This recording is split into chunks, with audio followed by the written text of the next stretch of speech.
We're glad you're here. This is the PM Power 30 minutes.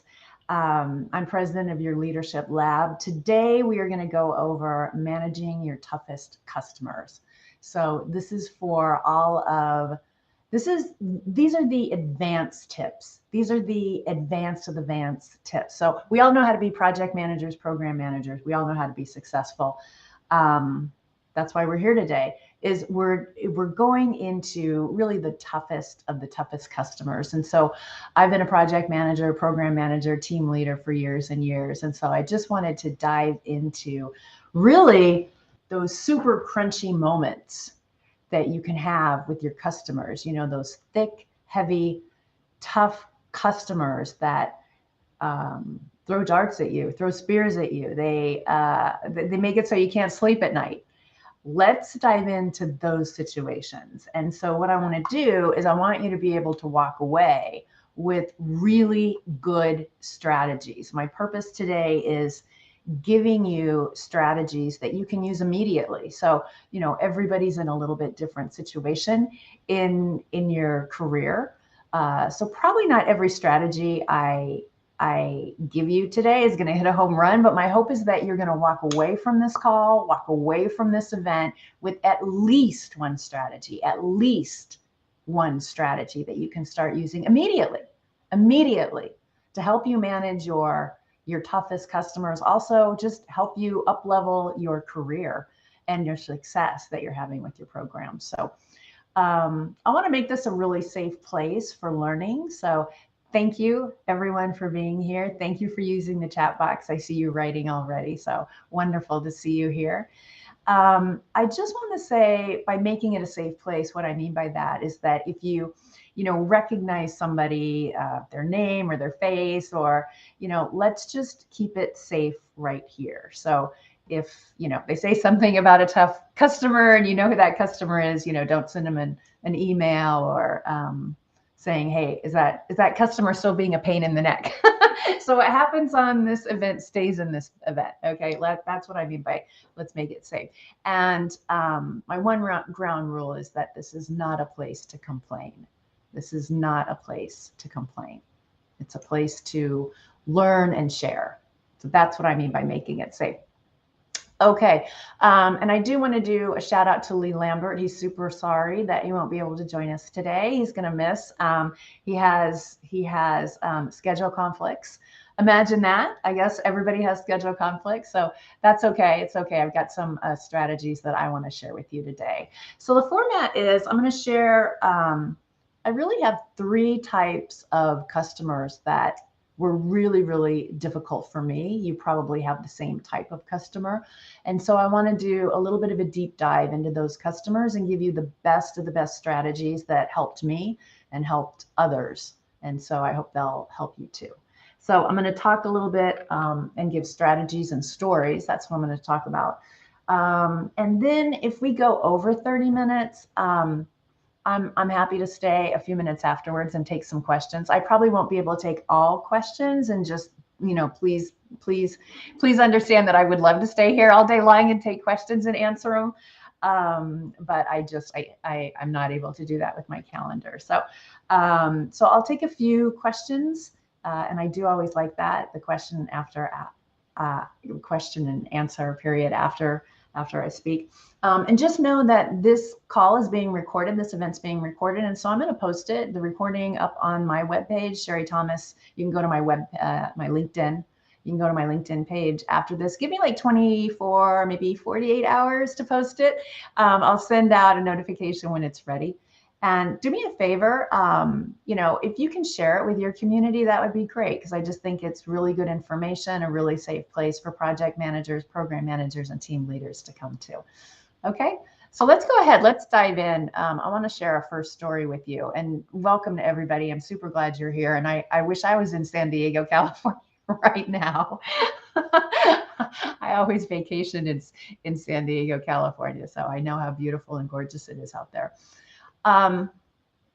So I thought what I would do is I thought I would take you into probably one of my most challenging moments that I had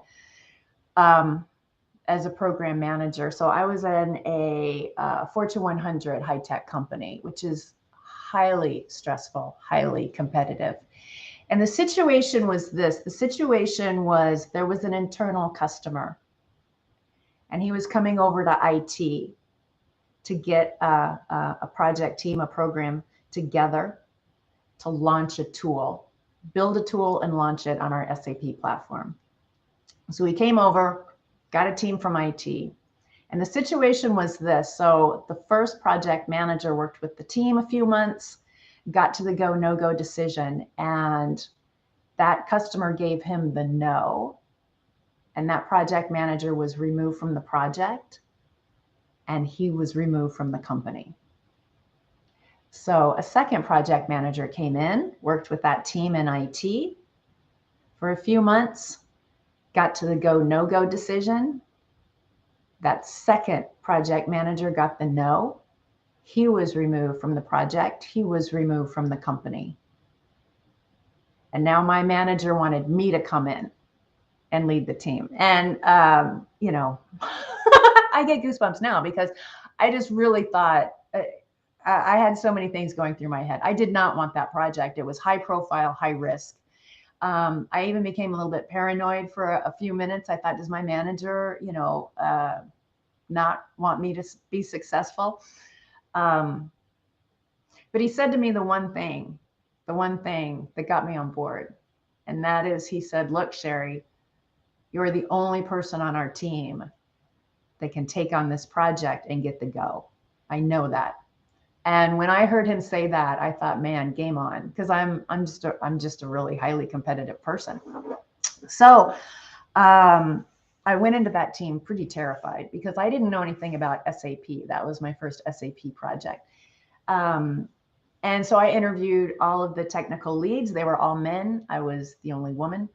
And I found out from them that the reason they were getting the no is because there were 21 technical requirements and the team was only able to deliver 17. So 4 technical requirements were missing. So that made sense to me why the team kept getting the no. And I also interviewed the customer and he said the same thing. Okay, I understand. Makes sense to me. It's logical. Okay.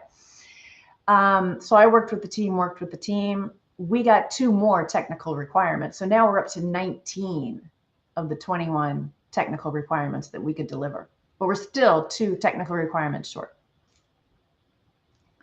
So I worked with the team, and I came down on him pretty hard. And I'm like, look, let's think outside the box. How else can he get these other 2 requirements? And one of my tech leads said, well, we're not able to physically manipulate the SAP platform on our end. And he said, if you can get the SAP people, the leadership team, to put this on their SAP platform, then he'll get the other 2 technical requirements. I said, great, let's do that. So I flew my tech lead and I out to Florida to present to the SAP board of directors. And influence them to add these 2 technical requirements on their SAP platform. And they did. So I thought, okay, game over. We're going to give him 21 technical requirements, my customer. So I wrote to him from Florida and he wrote back and he said, great job. I'm proud of you. So I'm like, great, game over. And I knew that it was going to take a couple months for SAP to put that on their platform. And I told him that in the email. So I came back and, I was set to have the go, no-go meeting in like a week. And a very smart friend of mine, a very smart peer of mine said, why don't you have the pre-go, no-go meeting anyway? And at that time, I remember thinking, I don't need to do that because the customer and I, up until that point, had a really, really good relationship. He was really likable, really friendly, liked me, positive feedback all the time, told me I was doing a great job. But something inside me said, okay, why don't I do a pre-go, no-go meeting? So I flew out to California to meet him in the conference room, and we had face-to-face meetings before, but this was the only meeting that he brought in his VP. And I remember being pretty shocked. I didn't even know he had a VP. I didn't know who his manager was. And why is he bringing in his VP on a pre-go, no-go meeting. Like, it didn't make sense. And so, I was trying to assess the situation at the same time, lead this meeting. So I gave him all the materials, I did everything, and I asked him, we got to the point about, Jeff, if this was the go, no-go meeting, what would be your answer? And I remember he instantly put his arms up and he leaned into me, and his VP is sitting right there. And he said, Sherry, what would you do if I gave you the no? And I remember shaking. And, this was, he went from being nice guy to just all of a sudden, just confrontational guy. And I wasn't prepared. I was not prepared for a discussion like that. And I was thinking in my head, if I'm giving him all 21 requirements, why is he challenging me? And so for the first time, I could see why the other two project managers also got the no. So I asked myself, what does he want? What does he really want? I asked it in my head. And I thought to myself, he wants power. He wants to look good in front of his manager. And so I just thought, give it to him. And I said, Jeff, you have all the power to do that. You have all the power to say no. And I paused a few seconds, and then I thought to myself, I'm going to stand in my opinion. I'm going to give him my opinion. As a project manager, I'm going to give him my opinion. And I just said, but I think that's the wrong thing for the company. And I think it's the wrong thing for your team. And I explained why. I said this, you've kept this team intact 6 months longer than you had predicted. You're getting all 21 requirements. It's going to take a couple months, but you're getting everything you want. And I think the best thing for the company is to give us the go, let us move on and help other customers. And I remember there being complete silence for probably a couple seconds, but it seemed like an hour and a half. And he said, okay. And what I learned from that, and what I want you to, take away, is think about when you get into those really crunchy moments that you're just not prepared for. Because I know as a project manager and program manager, I know you're preparing for meetings with customers. I know you're over preparing for meetings with customers. But we all have those moments where we're just caught off guard. We're just simply caught off guard. And in those moments, those critical moments that can really make or break your program, they can make or break your career. I think it's important to pause for a moment and think about, what is it that this person really wants? There was another time there was a conflict with my manager. I had a new manager at one point, and I was giving her everything she wanted, and she was making my life miserable. And I thought to myself, what does she really want? And in that moment, the answer popped up, which is she wants the spotlight. So give it to her. So I think it's a really powerful question for you to be able to kind of have in your toolbox and you to ask yourself. I also think the other part of that strategy is holding your confidence. You are entitled to give your opinion as that program lead or as that team lead. You are entitled to give your opinion, and you need to be able to voice that based on everything you know about that team, all those little intricacies, based on everything you know about the project, based on everything you know about the changes, based on everything you know. I think it's important for you to, at any moment, be able to give your opinion. And not in an arrogant kind of way, but this is what I think. Based on everything I know, I believe this. And stand in it. Stand in your truth. Being able to communicate. I think that's one of the key things that we need to be able to do, is communicate in conflict And it is absolutely one of the toughest things to do. One of the toughest things to do. So let me just kind of pause for a moment, see if you have any questions. I'm going to try to get rid of this little chat box. There we go. There's a private chat going on, which I do not want to take on right now. Okay. Okay. Let me kind of just take a moment and introduce myself, because I know some of you are probably saying, who is she? So I'm a leadership coach.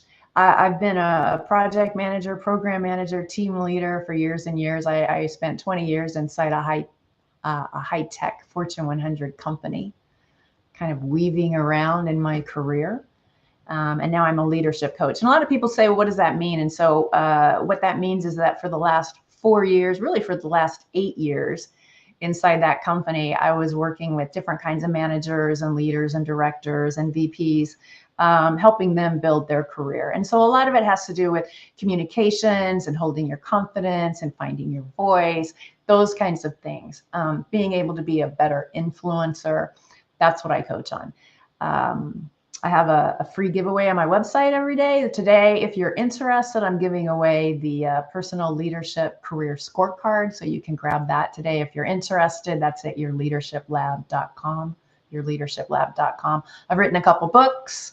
One of them was named Best Career Book by the Indie Book Awards. And I've been interviewed by a lot of different media.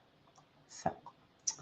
All right, let me get rid of this chat again. There's a technical glitch, just to let you in on what's going on. There's a little bit of a technical glitch, so the technical people keep IMing me, but I'm fine. We're going forward. Okay. Okay. All right. So let me talk about another type of customer. Oh my goodness! And let me get rid of this. Stop. You'd think they would stop. Okay. The type of customer that just throws verbal jabs at you. I don't know if you've ever been in that situation. I have a couple times. And whether it's intentional or not, I don't know. But there have been a couple times where I've had customers taking jabs at me. So I thought I would kind of roll back the curtain a little bit and let you hear just a certain situation I had and what I did. So there was a time when I was running some programs. Everything was going great. Everything was going great. And then I had this colleague who needed to go off for medical leave. I think she needed to leave for about 4 or 5 weeks. And my manager asked if I would take over her project, just for 4 or 5 weeks. And I thought, yeah, I can do that. I'm happy to do that. And so I met with her and she gave me some training, got me up to speed and everything. And I felt comfortable. I felt good. And so I went into my very first meeting with this customer, Lori, and her staff. And I had a little 5-minute update I was going to give on the project so far. And in that meeting, she kind of threw the project manager under the bus. She threw a big spear at this project manager who wasn't even there to, talk for herself. And I thought, wow, that's rough. So I gave my project update, and the next week I had another, 5 minutes in her team meeting. And so I went in there and she threw a spear at me. And it's one of those moments, and maybe you can relate. It's one of those moments where you're thinking in the back of your mind, did she just say that? What did she just say? Did she just say that at me? You're kind of just like, what is going on? This doesn't make any sense. And it just seemed like a personal attack to me. And I just didn't quite know how to respond. I didn't challenge her. I was in a brand new environment. And so I gave my update. But what I knew is that I need to address this. I need to address this head on. And there's a really smart manager of mine. And he told me that almost 100% of professional conflicts, almost 100% of professional conflicts happen because of roles and responsibilities. Because of roles and responsibilities. And I remember when I first heard that, I remember thinking, really? But now that I've known that strategy for a while, I absolutely agree. 90% of professional conflict boils down to roles and responsibility.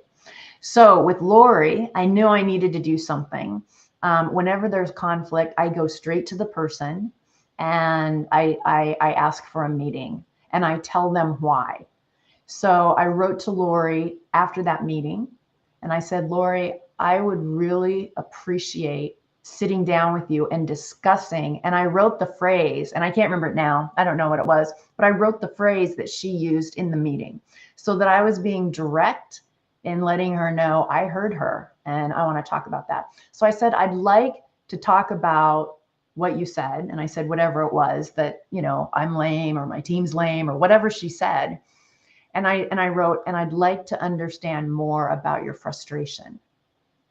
And she set up a meeting with me so fast. I remember within like 30 minutes, I had a meeting on my calendar. So I took a plane out to her. She was in Oregon. So I took a plane out to her. And the next day I was meeting with her. And so what I did was I used this strategy. And I think this was the first time I really used this strategy. And so I had written down on a slide, like every single step of a process that we were doing. And I think it was something like 18 or 20 steps. And I wrote which steps I understood to be my responsibility and which steps were her responsibility. And so when I walked into that meeting, you know, I was really nice. And I said, I really appreciate you meeting with me. I really want to understand your frustration, but I'd also like to talk about roles and responsibilities and just understand. I'd like to understand if I understand and we're aligned the way you think we should be. And so we went through that, and sure enough, there was a piece of work that she absolutely thought I should own, or the PM that I was covering for. And I was able to say, I don't think so. I think it needs to be you. And I explained why. And at the end of that meeting, she agreed. She's like, okay, she does need to own that. So it's an example. It's an example of just dealing with conflict head on, you know, owning it, and managing that conflict. And I always do go back to, now I do, you know, let's align on roles and responsibilities. Let's do that.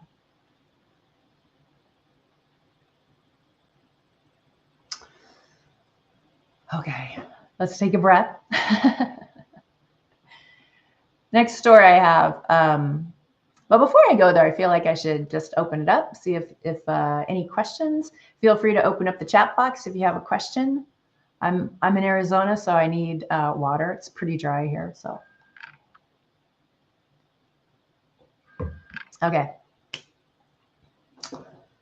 Okay. Let's move on. All right. Let's talk about the type of customer. Let's talk about the type of customer that really dismisses you. Maybe they don't treat you very well. Maybe they don't have time or energy. Maybe they don't have respect for your project. Maybe they don't have respect for you. You can't get their attention, but more importantly, you cannot get their, you don't feel valued and appreciated. You just don't feel valued and appreciated. And that's really hard to work for somebody like that. It's really hard to work for a customer like that. For those of you who like data, the conference board does a survey every year, and they're reporting that 53% of Americans, I'm sorry, I couldn't find one that included the whole globe. So I apologize for just being American, but this is really the only data that I could find right now. But they're reporting that 53% of Americans in the workforce are unhappy. And I would even say that unhappy is too nice of a word. I would say a vast majority are miserable. And so there's over a 50% chance that your customers right now are miserable. So it's kind of just a different way to look at it a little bit. There was a Harvard Business Review study that was done, and they said that recognition is the number one thing that employees want from their manager. The number one thing that employees say would motivate them more is recognition. So if you think about it, recognition is huge. And we need to be able to ask that from our manager. We need to be able to ask that. Oh, let's see. So there was a time where I was working with an internal customer, and she just I don't know why, but she could never say thank you, and she was a mess. She was just a bad customer. She wasn't organized. She would never look at the update. She missed key critical pieces of information to give me constantly. We were doing work, we were doing rework, which is my huge, big pet peeve because of her. So I was trying to manage her, I was trying to manage the team, trying to get forward, and we were doing great. We were making great progress, and she's getting huge kudos. And there was just no love, no appreciation coming back. And so I remember I did a face-to-face with my team. And so this was a global team. And I said, let's do it in California. We all got on airplanes. We went out to California. And we actually had the face-to-face right next to her desk. And it was a 2-day face-to-face. And she didn't even come in the first day. So the second day I went to her at her desk and I said, it would be really great if you could come in and just thank the team for all the work they're doing and just really appreciate that. And she goes, oh, yeah. She came in all right, but she just talked about herself for 5 minutes. She didn't say thank you. There was no love. There was nothing. She really just literally talked about herself for 5 minutes. So I think it's important to know that sometimes people just can't, for whatever reason, I don't know, but they just can't give verbal appreciation, kudos. So I took that moment. What I did is I kind of cut her off. After 5 minutes, I couldn't listen to her anymore. And we needed, to get back down to work. So actually I stood up and I thought, maybe I can role model for her what I mean. And so I stood up and I said, I think what Lori and I would both really like to do, I forgot her name. What we'd really like to do is to just really appreciate every single one of you and just recognize the amount of work and the dedication and the effort, And so I gave like a 3-5 minute, really heartfelt, and I went around the room why I appreciated each one. And so sometimes I think as program managers, team leaders, I think it's really important to value and appreciate everyone. And if you can even do that in front of a customer or in front of a VP, in front of a leader, I think it means so much more. I thought I'd end today. I just want to share with you a story. I went out to a safari in Kenya a few years ago, and it was life-changing. And the reason I wanted to go out on a safari in Kenya is because I wanted to see the animals in their natural environment. I wanted to watch them tap into their natural instincts, to see what I could learn about tapping into my own natural instincts. I wanted to see what animals could teach me. And what I learned was phenomenal. It was game-changing. But it has to do with our topic here. So there's one story I want to share with you, one story. The reason I went out to Kenya, and I did it in August or September, is because every year in August or September, there are 2.5 million wildebeest and zebras that trek along Tanzania and Kenya. It's wild. They form like this Congo line. And they all do it. They all know like when they're going to start trekking across. It's amazing to watch. But they do it because they know by instinct that they want to cross the Mara River. And that's where I was. I was at the Mara River. They know they want to cross the Mara River because they know by instinct that the grass is greener on the other side. The grass is greener on the other side. So it was an amazing experience. I'm sharing here some of my photographs. So these are wildebeest trekking across, forming a Congo line. But what I wanted to get to is their journey across the Mara River is I kind of want to say horrific. I have so much admiration and appreciation for these beautiful animals for two reasons I respect them. First of all is I don't think my photos do it justice, but the water is raging. The water is absolutely raging. And so it takes them days to work up their courage. They line up along the bank and it takes days, and they're very, very quiet. I think, and this is just me talking, I don't know for sure, but I think the reason they're quiet, I think they're really summoning their courage. So once they go, it's the daddy wildebeest that go, with all the testosterone. And then the female, the mom wildebeest go. And then the babies, and then the sick and the lame go. So there are two reasons I admire them so much. First is the water is raging. And the second reason is because all lined up along the bank are these guys. These are crocodiles like I've never seen before. They're like up to 22 feet long. They're 1,200 pounds, and they're lined up just like that with their jaws wide open. I mean, it's horrific. I'm not going to show you anything bad. But you can see here, there's a crocodile here kind of in the middle of the screen a little bit, and then just down the screen a little bit, kind of a smaller wildebeest. And anyway, so the small one just kind of high jumped over the crocodile, just got away from him, just high jumped over him. So kind of funny. But this is what I wanted to show you, and this is where I'll end today, is so these wildebeest at the bottom of the screen, these are not the wildebeest that are lined up to cross. These are the wildebeest that have already crossed at the bottom of the screen. And when they cross and they make that journey across the Mara River, they don't go off to happy hour.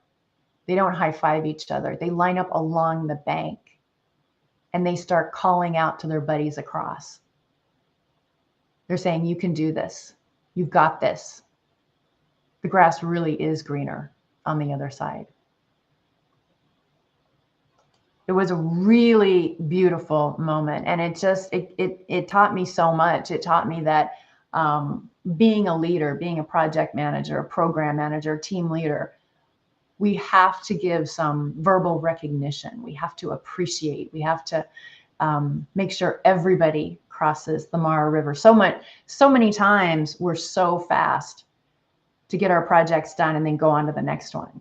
We kind of forget to look behind us. And I just think it's really, really important to end on this, that we need to make sure that we feel valued and appreciated. We need to have people who can get us across the river. And we need to be able to be a support person, help other people finish the project, get to the project. Words are so, so powerful. So that's what I wanted to share with you today. I'm gonna stay on the line. If there are questions, we're gonna answer those. But today's topic was managing your toughest customer. I hope you got a few strategies out of that. I am recording it, so the post will be on my page. It'll also be on Lee Lambert's page. So give us like 24 hours or so. We're here every single Tuesday at this time. We pick a different topic and we give you the best of our tips. If you like today's show, when you if you want to come to the next show, and I hope you do, I'd love for you to just promote it with your own community. Just let people know that we're here. We're 30 minutes, 2 coaches every Tuesday. So let me go ahead and let me end the recording, and then I'll stay on for a little bit and answer